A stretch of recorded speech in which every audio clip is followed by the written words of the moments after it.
Hi there, Alberto. So we've got another set of essays from you, so let's get right into this. This is the cover letter. Let's see what you wrote. This, right away, I can tell you is not appropriate. Either Dear Sir or Madam, or To Whom It May Concern, or just make up a name. Dear Mr. Johnson, Dear Mr. Smith, Dear whoever, okay? All right, so Dear Sir or Madam.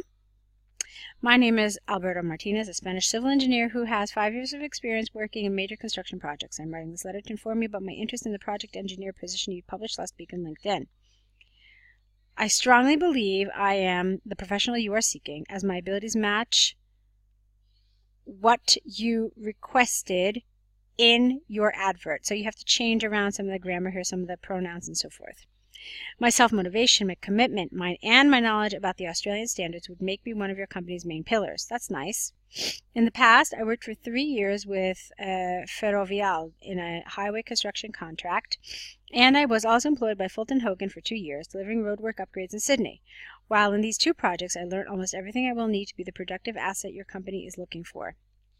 Please contact me to further discuss what value and strength I can bring to your company. I would welcome the opportunity of an interview. Regards, Alberto Martinez. All right. All of this is great. It's lovely. I really like it. Let's see. What I want you to fix is a couple of things. First of all, we already talked about this. I've already gone into detail. When you don't know the name of the person you're writing to, your sign-off has to be different. It has to be yours faithfully. Okay, not regards. I liked all of this. I liked all of this. Let's see. Yes to this. Now, I feel like this paragraph was trying to answer your energy and enthusiasm for the job. What I really wanted here to show enthusiasm for the job and energy, you talked about some things. You talked about my self-motivation, my commitment, but what I really wanted was something about the specific job, something about the specific company. I think a good way to answer this particular bullet is to say something like, I have been following the innovations that your company has been a part of, and I am certain that my skills and my background would be an excellent addition to help you further your success, etc., etc., etc. Okay, so something that shows that you're enthusiastic about the particular company, about the particular job, is what I think is really necessary to really fully answer this bullet. Okay, other than that, everything was great. Really high level, so no worries there. It was just those 2 things or so. Like I said, this could have been developed a little further. And this, as silly as it might appear to you, it is a major thing, and it will affect the task. It will affect task achievement. So please be careful. If you're not familiar with how we write an opening or closing to a formal letter, then please review it or ask for some more information, okay? Let's take a look now at your task 2. There it is. Private car ownership. Let's see.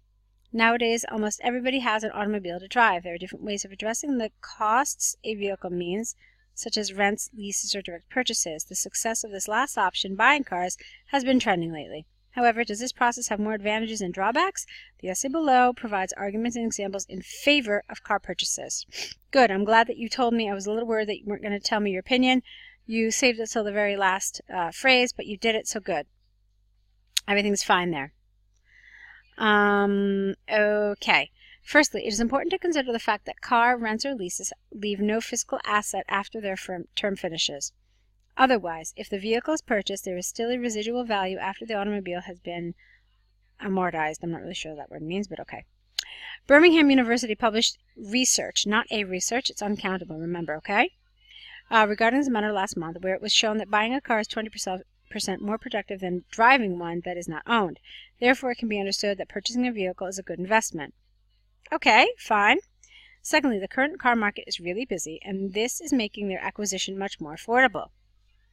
As there is a big number of people looking for car loans, the banks are fighting each other to provide the best interest rates possible. As an example, Harvard University delivered a study in November 2018 that showed that 20% more citizens were looking for cars in 2018 than in 2017. This has meant that the current interest rates are around 4%, while last year they were as big as 6%. No A here. Consequently, the final car costs are being reduced, which makes, not what, which makes owning a vehicle more beneficial. My conclusion is that car ownership has clear advantages over renting or leasing one, and I strongly believe that in the future the number of people that drive private vehicles will increase considerably. Okay, this is really interesting. It's excellently written, really. It's lovely. It's well done. You could see that I just raced through it. It was easy to read, easy to follow. So great. That means that the 3 areas of the criteria have been handled really well. Your grammar, your lexical resources, and I can even say that your coherence and cohesion are all successfully executed. What I do want to say here, Alberto, is that I have read this essay many, many times from other students, and I have to say that you're the only student who really, really focused on this, private car ownership. Everybody else kind of takes this to be, well, there are more cars on the road, this is good or this is bad. But you actually did something that I talked about in my recent podcast, which is focusing on the specific word here. So I'm going to congratulate you on that. And I think that was a really, really important observation that you made, and I'm glad that you did that. I think that there's one issue that I want you to think about, though. You did talk about car ownership and that the benefits outweigh the disadvantages. Do you know what you didn't do? You didn't mention any disadvantages. Okay? Now, so you mentioned that there are drawbacks, but you never talked about what they were. So for me, that's a problem. Okay? It asks you very specifically, do the benefits of this outweigh the disadvantages? So in order to give the examiner an understanding that you know what both of them are, you probably should go into them a little bit, both of them, not just the advantages. Okay? Let's see. And in doing so, you might have said what some of the advantages of renting or leasing were as well, because you mentioned it very briefly here what the disadvantage was, but you could have included that as well since, excuse me, you talked about renting, leasing, you talked about renting and leasing, but you never actually went beyond that. So that's something I would have wanted you to do in order to really, really score very high on your task achievement. Since it asks you in this, the way it's phrased, it is essentially asking you to talk about both of them. Other than that, it was really a great job overall. Seriously, very well done. So I'm going to send these back to you, and I want to see them corrected. And, maybe you can try to revise this first body paragraph to talk about some of those disadvantages.